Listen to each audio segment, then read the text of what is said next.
introduce Cathryn and she'll talk about. You're good. Woo! Hi everyone, my name is Cathryn. I know some of you guys here, but I think most people haven't had a chance to talk about my life story. And Jason and Joy has asked me to share more about my journey founding MarketX, and also so MarketX is a cross-border U.S.-China pre-IPO investment platform. And I think the second point Joey will ask me to cover is being a female entrepreneur. So I'm just gonna start showing a video of what we do to give you guys a sense of what is a company that I started, and I can share about what led me to start this company. Hi everyone, my name is Cathryn Chen, and I'm the founder of I believe they make it possible for everyone to invest in the pre-IPO stocks they love. MarketX is a cross-border investment platform connecting shareholders of pre-IPO companies with international investors across Asia, US, and Europe. I'm very excited to be here to show you what we can do. Half ago. I feel like I need to skip some investment platform across the US and Asia. To start out, I myself come from an investment banking and also private tech background. I can tell you that back in the days of working at big global banks, a lot of my clients have complained to me the lack of supply when it comes to accessing pre-IPO shares. On the other hand, when I started working in Silicon Valley at a red house startup, we faced the problem illiquidity. Who here loves illiquidity? That's why we started MarketX. It's so embarrassing. Investors from all over the world with shareholders directly. That is why we founded MarketX. Let's start. Before we started doing the demo. Can you show us a preview? Here is a list of companies that you probably have all heard of. You probably are using these apps on your phone right now. We are looking to work with about 50 of these companies that all the way from Airbnb, Snapchat, Stripe, By the way, this is not 2016, and also so it's a while ago. healthcare, fintech, space exploration. For demo purposes, all the data here are all sample data. We will launch our platform October, so stay tuned. First of all, let us show you who are our clients. So let's click on the shareholder profile. This is Qiyun. She is an investment manager at Scale Ventures. Her fund has invested in Snapchat in its Series A funding. Should I skip this one? It's been a couple of years since they've done and they're looking to return a portion of the investment to their shareholders. This is where we can help. Let's go to the Snapchat listing process. And now we messed up in the middle of the demo. So first of all, we will conduct identity Snapchat. Let's go to identity students. So here you can see the company is funds and also high net worth individuals across the globe. Especially in China, we're working with 600 high net worth individuals who are entrepreneurs. They, along with their family, are investing with us. With their listed company total market cap of $45 billion, they're looking to invest globally to diversify their portfolio. With our client's permission, we're actually showing a real client. Mr. Zhang here is about 30 years old. He has invested in many pre-IPO companies across healthcare, education, fintech, and also clean tech. He himself is also an avid trader. His family is the third largest real estate developer in China. With that, let's see how we can help him invest. He has recently read in the news that Snapchat has raised the latest round of funding, a $200 million round at a $20 billion valuation. Let's show him what we have. So here we have the latest fundraising data, and also if he's accredited, he can also look at a third-party research report which details a lot of analysis written about the company. And let's say he wants to also take a look at this in Chinese. Can you click on the Chinese version? So I'm just The price. So this is the 5-period time. In case we haven't covered our bases, we also have a WeChat app which will help our investors to do this on WeChat.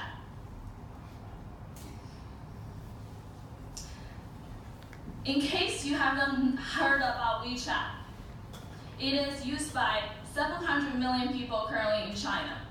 So far, they have conducted $550 billion of transaction. Here we are. You can look at Didi Kuaidi, Palantir, also Postmates, Snapchat, etc. Let's say you wanted to invest in SpaceX. You can follow us here.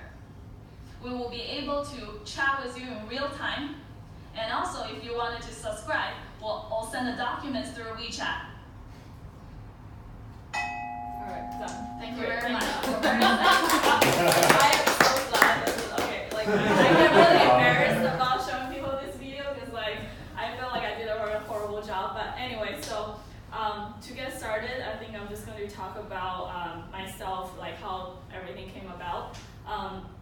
So I grew up in China when I was born here, then my parents sent me back to China because they were like, learning Chinese is very important. So I grew up with my grandparents till like I was 10, 11, and then I came back to the US.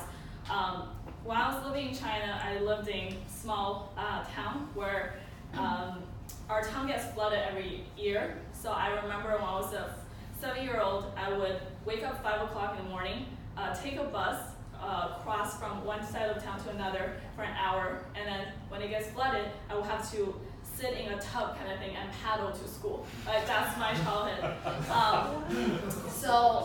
And because my parents were already in the US, I had to figure out sort of like how to, I guess, figure out the best education, what do I want to do. I remember one pivotal moment was, I think I was in 3rd grade, and I was on my way to school on this bus, and I came from this town that's basically in the middle of China. The only thing, I guess, people are known, like this town is known for being a revolutionary town because this is when China, through its dynasty kind of period, became the modern republic. So at the time, we had a bunch of, also, I guess it's related to the last topic, Tibetan separatists. So there were suicide bombers, and I was on this bus to school, and somehow the bus in front of us was filled with these Tibet suicide bombers. So in just like matter of seconds, the bus in front of me blew up, and I think for hours the air just filled with blood and children crying, just a lot of chaos, and I was very young, and I just remember, actually I lost my memory for 10 years after the incident happened. I only realized this happened after I read this article in America, because this was basically, I guess, blocked in China. And at the time, I just remember I was staying in the rain and waiting 4 hours for police to clean up this scenario, and I just remembered, why, I think at that point it kind of dawned on me that like life is unpredictable, anything could happen, and it started this, a lot of questions, like why did this happen? This kind of atrocity, and what made people wanted to like give up their lives to prove a point, I guess. And then I started looking into Chinese history, Tibet, China, conflicts. I think overall what really started my kind of passion for US-China relations and just cross-border business in general is because I wanted to do something in the international relations scene. So I studied global studies at UCLA, which is, people think is a joke. They're like, oh, UCLA, like global studies, do you just study the globe? So imagine that. So I finished UCLA in 2 years, and I ended up so another moment in my life was I thought about where I want to be, who I want to be, where I want to go. I realized staying in LA was not a answer for me. So I ended up going to Shanghai in 2009 for a study abroad program. Initially, it was just trying to find myself, going out to Shanghai, finding my roots, because this was like years after I moved to the US. Wanted to refresh my Chinese. But I was very fortunate. So once I got to Shanghai, I knew I wanted to experience a global city. So I had 2 internships. One was the International TV Shanghai. We were covering World Expo. So this was like a grand moment where I get to interview ambassadors, talk to like pretty much politicians around the world. And then I also had a separate internship with the government. So it was with the basically American Bureau. They were signing visas. And at the same time, I was taking classes at Fudan University, which is a very renowned university in China. And I took this HBS class, case study, I guess. Every week they would bring a CEO. So we had Caterpillar, HP, all kinds of CEOs coming to talk about their business. And I remember on the last day, Zhou Cai, the vice chairman of Alibaba, came in class. Remember, this is 2009. Like nobody knew what Alibaba was. And I was one of the 2 Americans in the class with a bunch of Chinese people. And I just remember, this name is really interesting. And you guys like to dress up a lot, because they would dress up like queens and do all those rock concerts. You know, Joe talked a lot about the culture of the business, where they came, you know, like Jack just persuaded him to quit his job being a lawyer in the US and join him in a small town called Hangzhou to start this business that hopefully will change the world. I was just mesmerized by his speech. I thought, wow, like this is amazing. That was the first moment of me thinking, maybe I should, so my first dream was being an ambassador, which anyway, that didn't happen. But then I thought about, I want to do global business. I also felt like, being a US Chinese person, this is kind of my destiny. And anyway, so after this event where, also Joe was so nice, he invited 2 of us, these American Chinese students, to his house to have Thanksgiving dinner. So I learned more about his involvement in Asia, why he went back to China, even though he had a great career in the US at the time.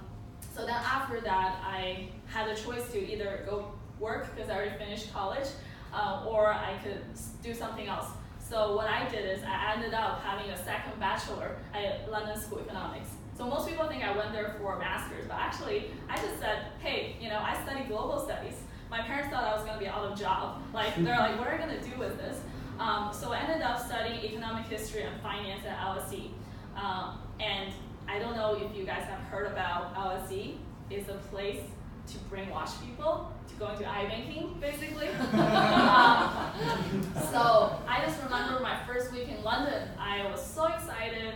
I always wanted to be in a place where I can learn so much more about different cultures, history, and anyone who has been in London probably know that it's a very exciting and mixed society. So I remember walking by the Bank of London and Bank of England actually, and just kind of bathing in this oh my god, this is where finance started. And being a finance nerd, you're like, oh my god, this is so cool.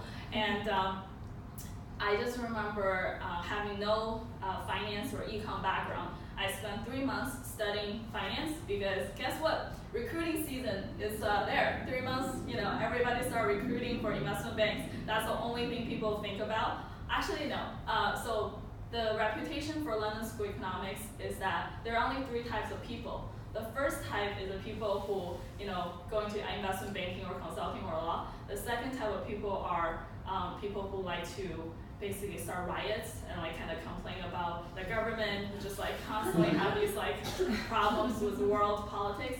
And the third type of people are people who want to change the world. So I was very fortunate to go to school with people from 152 different countries. Some of my classmates who are, I think at the point, Gaddafi's son was also at LSE when the whole crisis started. So I remember having immense pressure because I felt almost like I wasn't good enough. People look at someone who came from the US, have 0 finance background, and wants to go into the world of iBanking. Just to give you guys some background, one time I remember my very first interview was with Morgan Stanley, and I just had so it was during the winter. I walked in the office, and the lady who was like already, waiting in the waiting room, I started talking to her, and she said, "Oh, I'm a Cambridge PhD, study astrophysics, and this is my 12th interview with investment banks." And that was like my very first interview. So I'm thinking, I'm going against an astrophysicist from Cambridge, and I have zero understanding of all of this. What am I gonna do? So yeah, like somehow, I guess, when people looked at me and my background, they thought there was something interesting, and people gave me a chance. Fast forward, 3 months later, after recruiting season, I got 12 offers, and I thought it was so weird, like London, Hong Kong, New York, like where should I go? Because at that point, I didn't know like where I want to go, like who I want to be. I just knew that I wanted to have as much experience as I can in order to start an international business. So ended up doing 3 internships with banks, and so first was Rothschild in London, Deutsche Bank, New York, and the JP Morgan, Hong Kong. So that kind of flew by. Once you're in investment banking, I think people know it's just a very fast-paced life, and you don't have a lot of time to think about everything else besides like 22 IPOs you're trying to make it happen. So I would say like my most life-changing moment happened when I was in Hong Kong, and the difference is you're working with entrepreneurs like very closely. We helped a bunch of companies that are started 3 years ago and suddenly went into $1 billion valuation, because that's China, right? You have that huge market, huge population. One of the entrepreneurs that really had impact on me was this guy who started this company called iDreamSky. So it's a gaming company. What they did was they basically create games like from like Fruit Ninja and like I guess what's it called, Angry Birds. But what they do is they just create it with Chinese characteristics. So instead of like say cutting a fruit with a knife, you cut it with a Chinese sword. And like a lot of these like really small little changes. And they bought an Australian gaming company. They were trying to make everything like very Chinese localization of the market. So I just remember learning from him the fact that he had MS and he basically was like disabled. His previous job was an internet like cafe server. He would go around like in city Hangzhou and serve people. Then one day he thought, wow, like people who create these games, they're really interesting. So somehow he got himself an internship at EA in Texas. I don't know how this guy just did it. So he did that, and then next thing you know, he came back to China, started this company with his best friends. None of them had college degree. They're just like, really, they were basically working at an internet cafe together. One thing he did right was he brought a CFO who had very international background, who saw the opportunity and believed in him, almost like how Jack found Joe. I think that human connection when it comes to the founder level is so important. So what happened was, 3 of them start building this company, and I guess the magic number is 3. After 3 years, they basically IPO the company at $1 billion valuation. And I was sitting in the room when he was telling the story, and I just remember it kind of dawned on me, well, it didn't happen overnight. It happened throughout 2 years of constantly meeting these people, constantly being inspired, and constantly be feeling, what am I doing with my life? There are so many days I just cannot sleep. I remember, being in Hong Kong, I feel like at some point you just get used to the comfortable life. You're getting a pretty good paycheck of being a fresh off, you just graduated and making like 200K, that type of life. And then I just thought, okay, does my life just end here? Like, is this how it is? So I think I had a similar moment. So very much, I totally love the 14 points you made. So ended up, I created a list of things I want to do with my life. So it ranged from, I could, forget about this, go back into acting, because I used to be a child actor in China.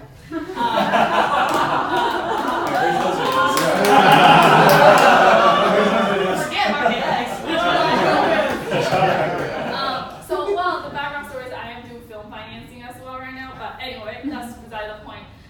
The other choices were I want to be a journalism anchor, because I really wanted to do news. That was my international TV Shanghai experience. And then I also thought about going back to tech, because In high school, I did robotics. I was like always the nerdiest kid. Every summer I spent in engineering camps, with all guys and me. So I figured like, oh my God, I don't know what I want. It's like so many different choices. And I remember calling a friend of mine who was like way older and wiser, and I said, hey, I have 22 choices. Can you like look at this and tell me which one you think I would suit, which path I should follow? And at first he was just talking, he was like, oh my God, it's so typical Cathryn, like 22 choices. Then once I walk him through my rationality on how I want to pursue these 22 things and what I would do. Like once I realized I'm the type of person, once I have a goal, like every block test kind of lines up. So he listened for like 30 minutes and then he said, if it's anybody else, I would say choose 1, 2, 3. But since it's you, I think all 22 works. It just depends on what you want. So then I'm like, well, you're not helping much. Anyway, jokes aside, I decided to think about, using, I think last time Nick was here, he talked about the concept of ikigai. So what you like to do, what you're good at, what makes money, but what also is good for the world. So I started putting my, diagram together, and I realized when I was 8th grade, I went to a Yale Law School orientation thing because I wanted to figure out how to go to law school, be a lawyer. 8th grade, yeah. And then in college, I also founded a nonprofit called Money Think, which is basically a financial program that brings college students into local high schools and teach kids about financial literacy, entrepreneurship. So it started out at UCLA because actually it started out when I was at Harvard doing a random program and met a bunch of really cool friends who said, hey, why don't we do this together? So they're at Chicago, and 2 years later, we brought actually 5,000 students through the program. Every Friday, we would go to a local high school and teach them about what's interest rate, what is like a compound interest, how do you think about 401k, et cetera, like that. And I think that also was like a very life-changing moment because I realized going from flyering, I remember it was on broom walk, and pretty much pass out things next to all the fraternity guys who were like, come to our frat, this is fun, and then nobody would take my flyer. And I just remember like, oh my God, and then I sat right next to an AK side table and just like decided, after this, I'm just gonna sit here for 3 days and see who's actually interested. So, but anyway, what happened was there were actually quite a few kind-hearted people who really saw the cost and wanted to start this with me. So I was able to recruit 7 people who were seriously committed to the cause, and we were able to grow this organization together. So I remember at that point, imagine this is like 2 years after Hong Kong. So I was in London for 2 years, Hong Kong, back to London, and then Hong Kong, and then I was thinking about moving back to San Francisco, but ended up, basically I moved around the world 7 times during this period of time and tried to figure out my life, long story short. So then what happened was I realized I like technology, I like finance, I like legal work, so how can I put all this together and create a company that I love? So that's just kind of how MarketX came about. I basically spent the first 3 years traveling between US and China every month. At one point, it was 2 weeks in China, 2 weeks in US every month. And I racked up the miles, as you can imagine. But since this is our company, I had to save the bill. So fly economy class, living in really shabby hotels, where in China, so I don't know if you've ever been to a third tier city, where when you go to a hotel, there's literally cockroaches everywhere. There's random girls knocking on your door at the middle of the night thinking, do you need service? Sometimes you have to knock on your neighbor and be like, just keep quiet. Whatever you're doing, just keep quiet, right?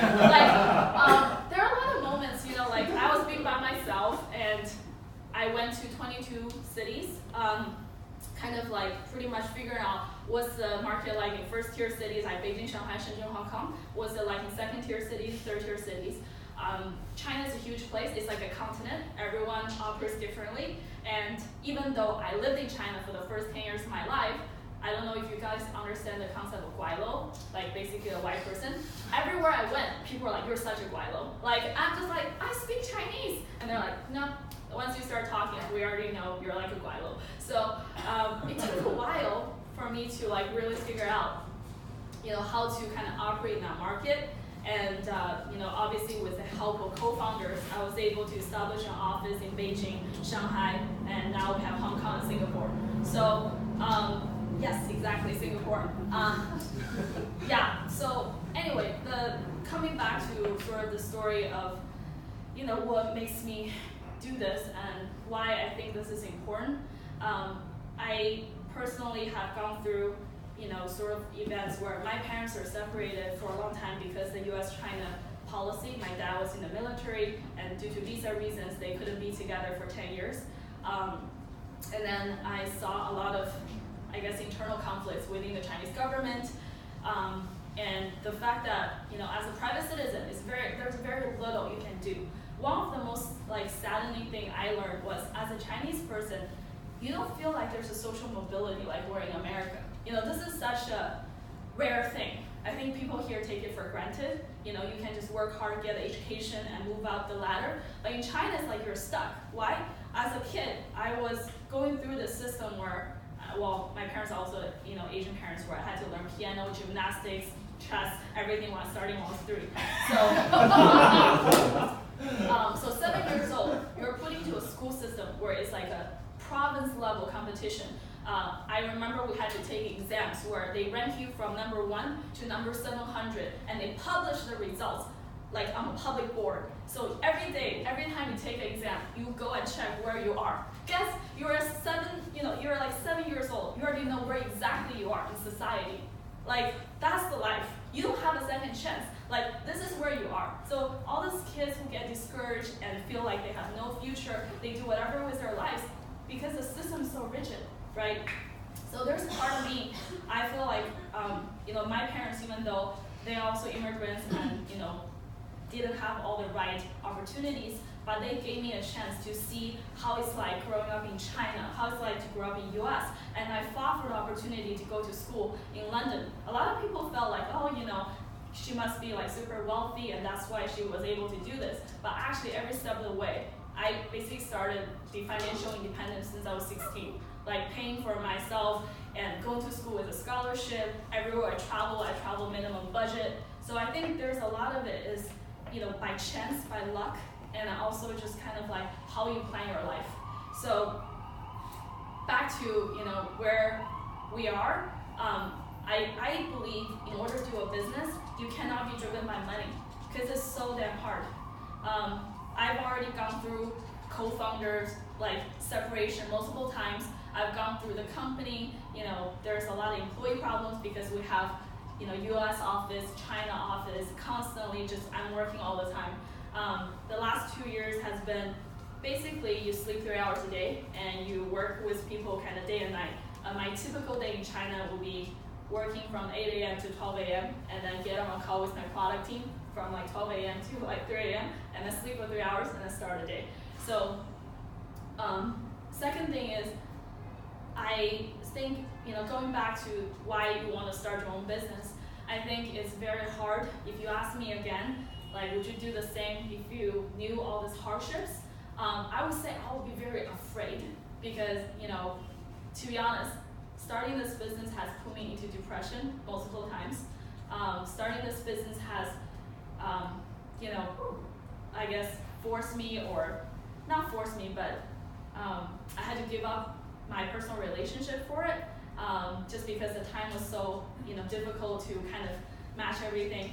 I think you have to start something that you're truly passionate with, and even if no one pays you, right? The first 2 years, I basically didn't pay myself, even though we raised money. Because this I didn't cover. We raised $2 million from the founder of Tencent, Alibaba, Xiaomi, and Noah Wealth. 7 days in. Basically, these group of very successful Chinese entrepreneurs, I was able to meet through my JP Morgan days.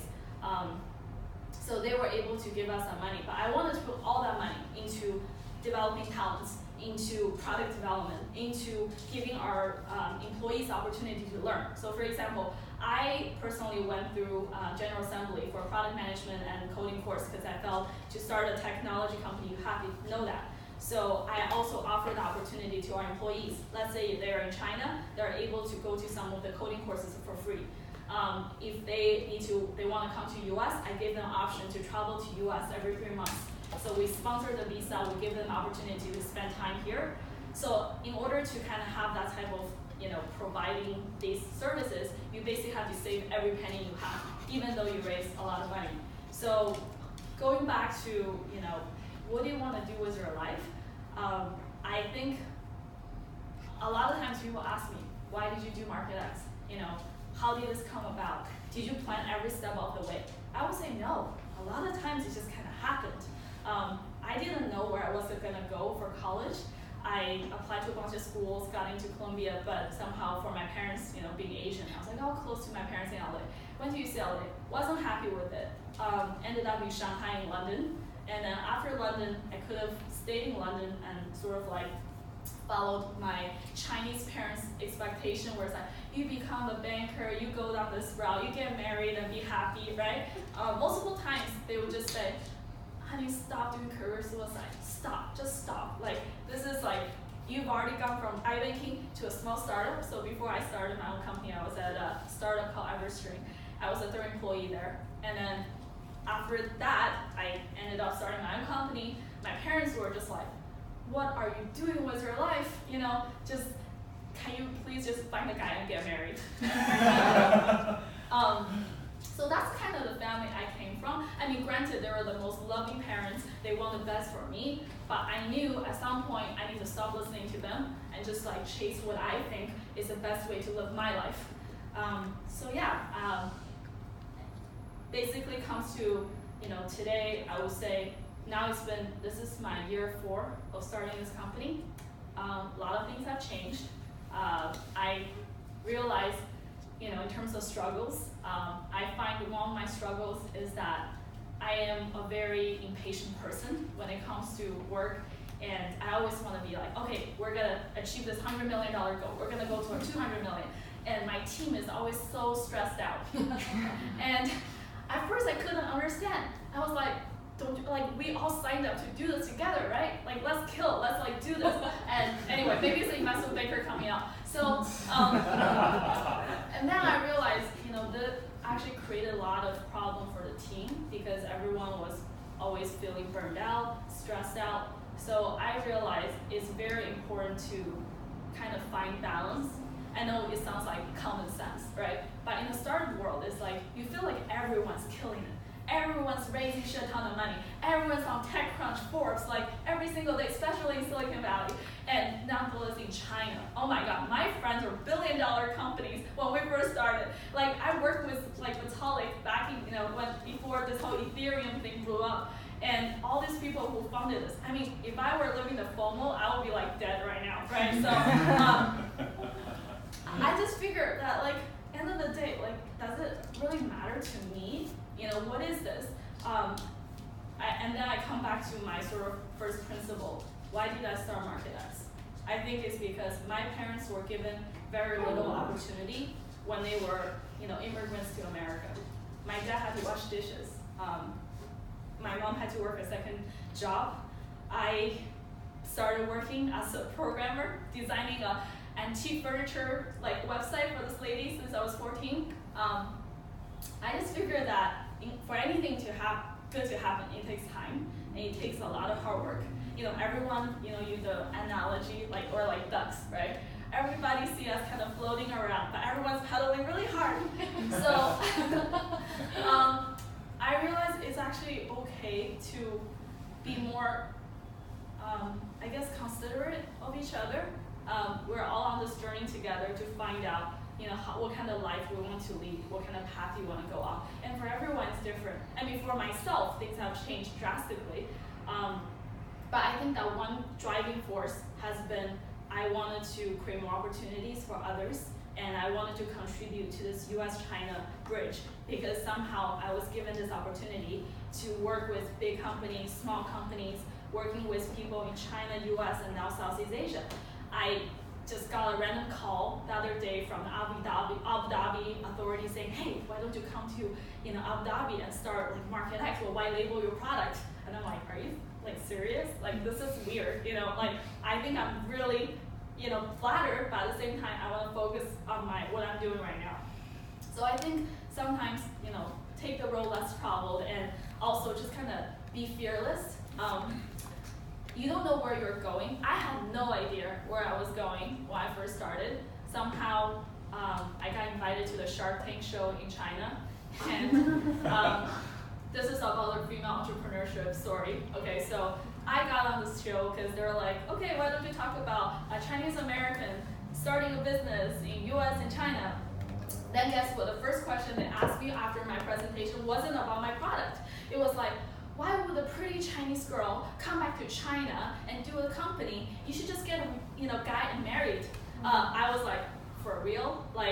This is the first question you want to ask me. I get it. You want to create TV, a lot of buzz and have people talk about things. But what also maddens me is the fact that the guy who asked me the question invested in my competitor's company. And I thought it was like, you think I didn't do enough DD or something? I'll be like, well, Mr. So-and-so, what do you think about this company? I heard you just invest $2 million in this company. And then everybody was just clapping for me. They're like, you go, girl. Everyone was like, yes, you grill this guy first. So I realized, wherever you go, these kind of random things happen. And, a lot of time, people just kind of look at you and put you in a simple box. I mean, I feel like most people have heard of, wherever you go, if you say, hey, sometimes I'm like, I work for this company. Everyone is be like, oh, I'm a founder, CEO, blah, blah. And then they'll be like, oh, so are you like the office assistant? Are you the secretary? And I'm like, no, this is my company. And, once in a while, you'll hear people say things like, I mentioned this in a Medium blog, that's why I think I'll just bring it up, since most people, I feel like if you're on my Facebook, you probably know this. I was demoing, actually at Finovate, so after this event, I wouldn't name names, but someone who was a very high-level official at New York Stock Exchange came to me and said, oh, this is cool, kind of reminds me of OTC, but what you guys different? So after a couple, chats, he was like, so, what do you do, right? And I said, oh, I actually founded this company. And then was a smirk on his face. He was just like, not trying to be offensive here, but you're just a girl with an idea. And I was like, whoa, this is very blunt in your face. Thanks for giving me this. And I was like, sure, at a point, I think also sometimes maybe I should develop more of a kind of comeback, but unfortunately I just didn't have a good comeback at the point. But what happened was 3 months later, he came back to me and said, hey, Dick Rousseau wants to talk to you about potentially acquiring your company. I was like, I thought you just said I'm a girl with an idea. And I mean, I don't know, for me I was like, first of all, obviously obsessed to actually understand what's the offer, right? He was like, oh, this is how much million we want to buy it for. I'm like, sorry, our last cap was kind of triple that, so not gonna happen. So yeah, anyway, that's kind of the stories, and I feel like, sometimes I don't feel like this gives value because you hear these kind of Silicon Valley stories all the time, and it almost becomes cliche. So the message I want to send across is, honestly, life is unpredictable. All I live by is one line. I wanted to live extraordinary life and have experiences that hopefully when I'm older I can remember and tell my grandchildren about it and be like, hey, this is what happened back in the days. So yeah, that's basically my message. So thank you.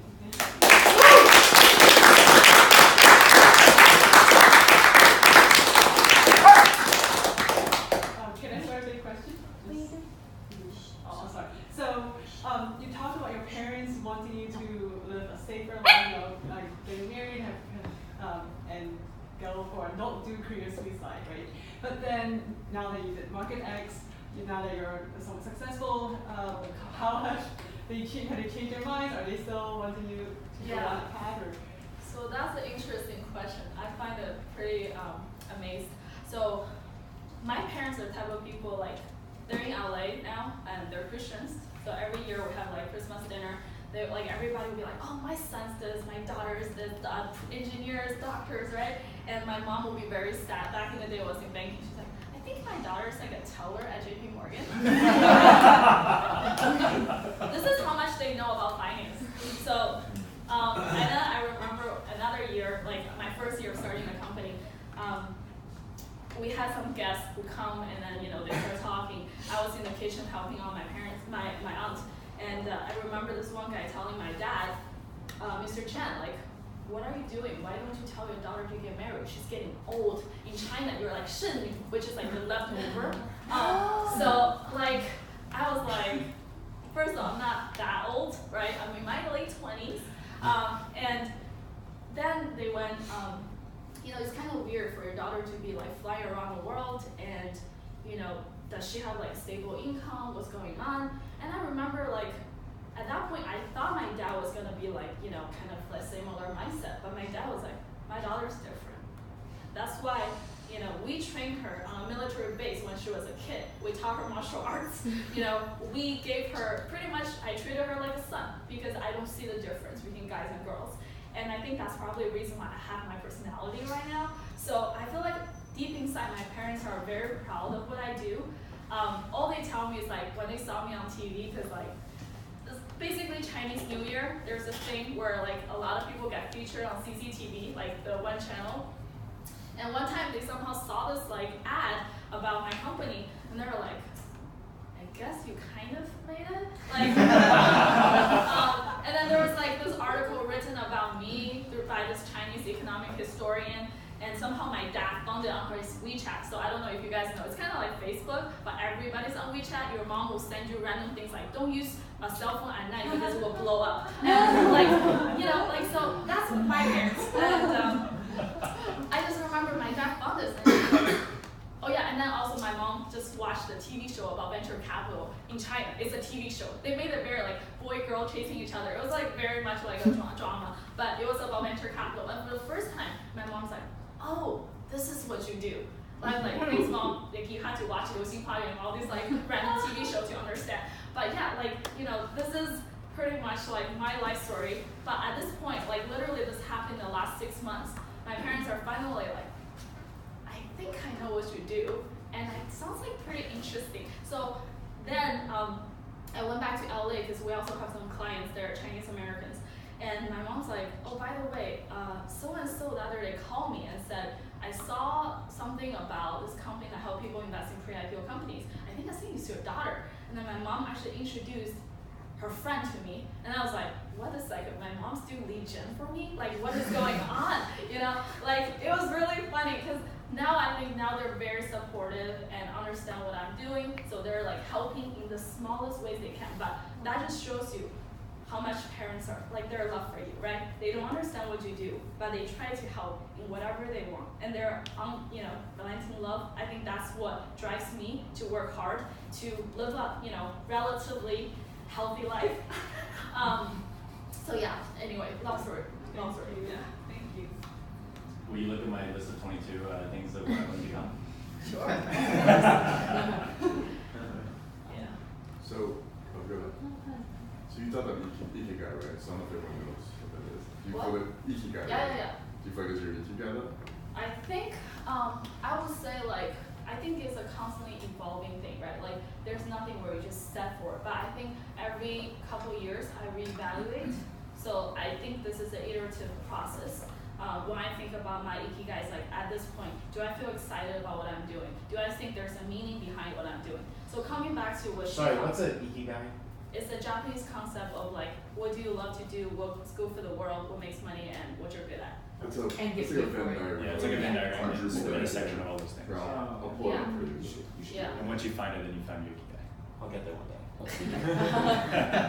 So like, for example, I think with MarketX, I think is what I'm supposedly good at, and what people like and makes money, but the meaning part was harder for me to find, because like for example, one of the most common things what I struggle with was when I go talk to employees, potential recruits, they will be like, I think you just make money, right? Like what is the meaning behind this?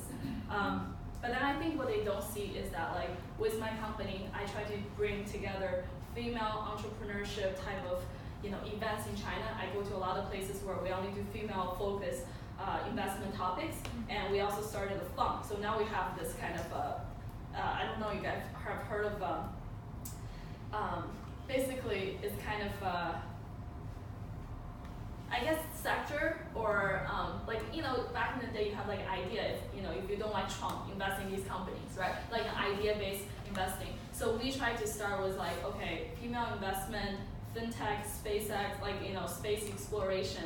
And recently, I've actually really liked to invest in young female entrepreneurs who are focused on global brands. That's kind of like a specific area I like to invest in, and basically we open it up for our investor who wanted to participate. So it's kind of like a mutual fund, but you just like, we select companies and you just invest in it. So another thing is, how I find meaning, I also had one of the moments where I was speaking at Demo China. Sorry, can you, yeah. So Demo China is kind of the equivalent of TechCrunch Disrupt in China. And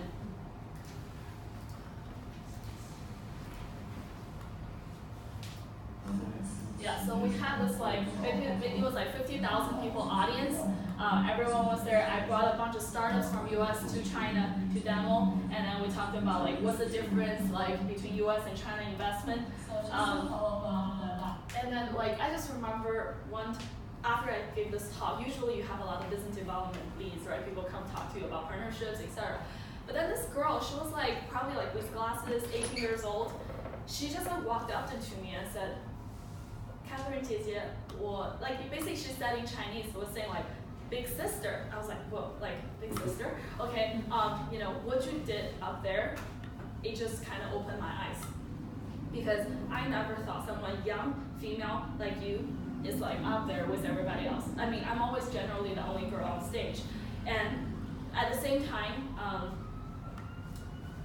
my employees in China also show me what it's like to be a citizen that grew up in a society where the gender discrimination is pretty bad. So for example, we work in wealth management, and a lot of the clients we serve are rich, older guys, right? So it's almost like an industry practice that a lot of these wealth management females have to do extra things in order to get their clients. So when I moved to China, one of my employees came from Noah Wealth, which is the largest. Can we close this?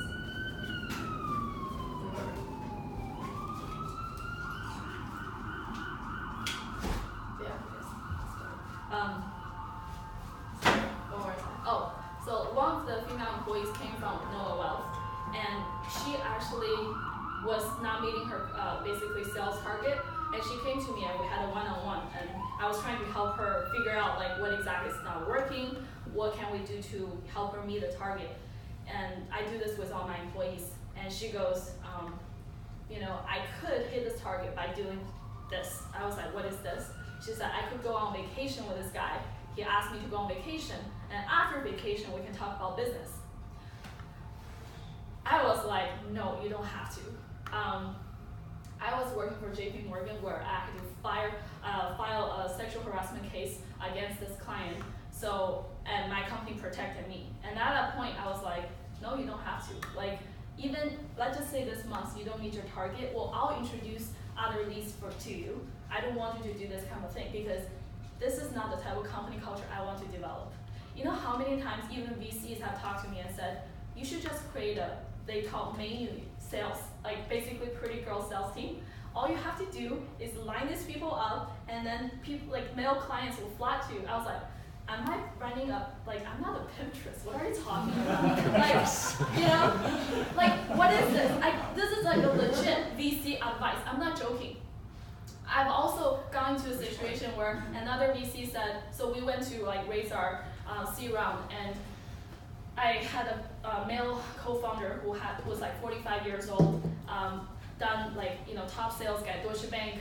He basically said, hey, I have a friend who wants to invest in you guys, and I said, sure, let's have a meeting. So we did a meeting together. Everything went like pretty well, and then I had to go for another meeting.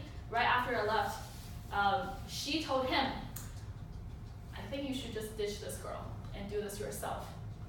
And the reason was, first of all, she's young, she doesn't have that much experience. She could have a baby at some point, then your company's fucked. Sorry, excusing my French. But she basically said, I want to invest in this company, I want to invest in you, but I want you to be the CEO. So, talking about females supporting other females, I think that's the type of thing you will encounter in real life in business. And I remember, at first, of course, I was hurt, but then at the same time, I sat down with him. I said, what do you think about this, right? Have I demonstrated my ability as a founder working with you?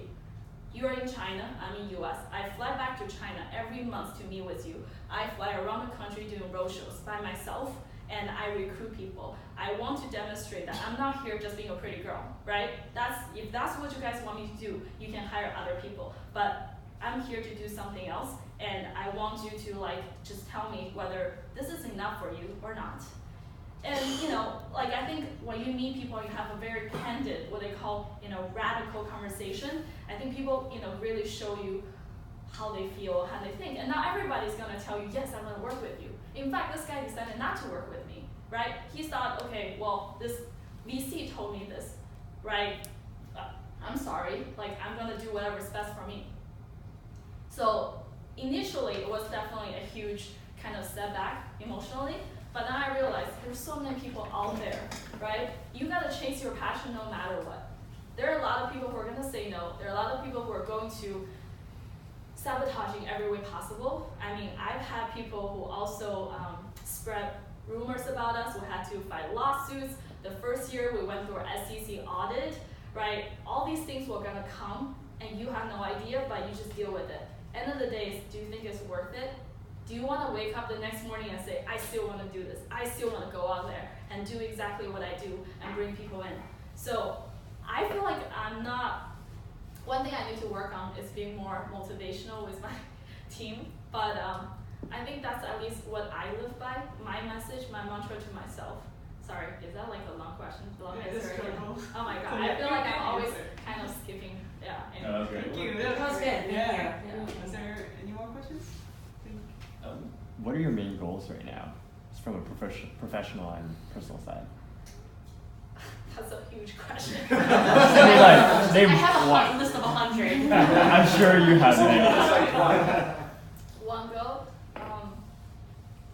I'll answer on the personal side, I guess. So after flying to China and I was, in Portugal for a conference and this and that, after so much flying, I realized, even though I'm young, my body has taken a toll. I was the kid who only slept 3 hours a day growing up. Somehow I was just hyperactive. I had sleep problems, and I was totally fine functioning. My friends call me on natural high, I'm just always active. But then after this last 3 years, I realized I have a constant headache, and I cannot deal with loud noise. Part of the reason why I had to close that. So I think it's time to sit back and realize, that I have limits as well. Mm-hmm. I am not superwoman. I need to think about what's the long marathon versus the short sprints. I used to be a sprinter for sure, and now I'm trying to live thinking about marathon. So health is definitely one thing I constantly kind of remind myself. Another thing is I met someone in Hong Kong, and this is a 45-year-old guy, lawyer, been very successful in his business, made partner super early, and he's super fit. You see him totally runs all of her marathons, doing all this crazy stuff, the fittest guy you can see, and he just died of a cardiac arrest at 45. So those things kind of remind me that we only have one life to live, even though we're all very, very successful and go-getters. Try to tell yourself there's also limits as well. Yeah, that's good advice.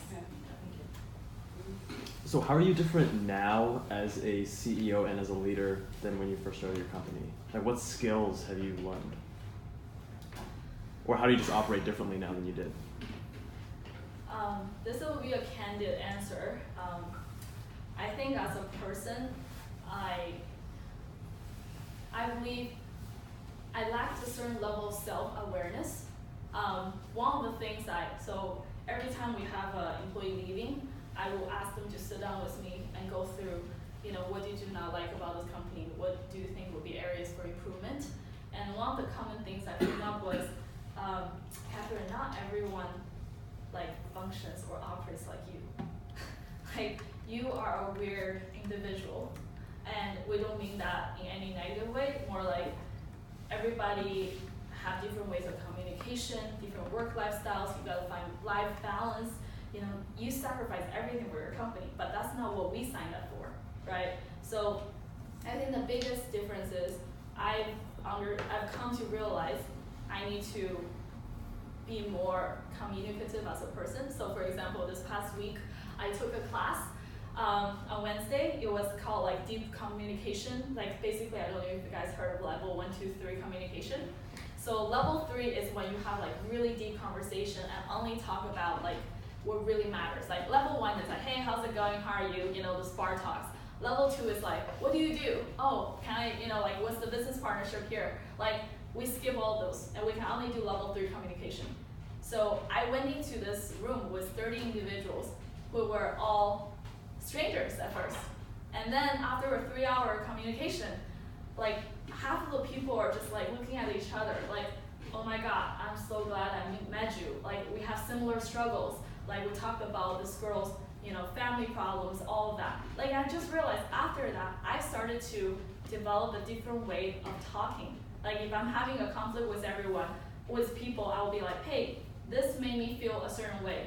And you know, I want to change that. What can I do, right? You start to talk a lot differently from before. And I think that itself is very important and something that I wish I had a skill 3 years ago, when, you know, 4 years ago when I started my company. I wouldn't have gone through so many, I would say, you know, employee or hiring problems. And then another leadership, I guess, change is that I was so much like an executioner. Like my investor basically told me that, Cathryn, you know what your biggest problem is? I kind of saw it coming when I invest in you. You like to do everything by yourself, and that's not good. So, you know, learn to like step back and be able to like believe in the people that's working with you and give them the responsibility. In my world, I think it's because of my Asian like childhood. My parents were like always like, you do this, right? Everyone like have super high expectation of you. You have like high expectation of everybody else, and that kind of creates a very weird, you know, dynamic. So I think one of the things is you just gotta learn.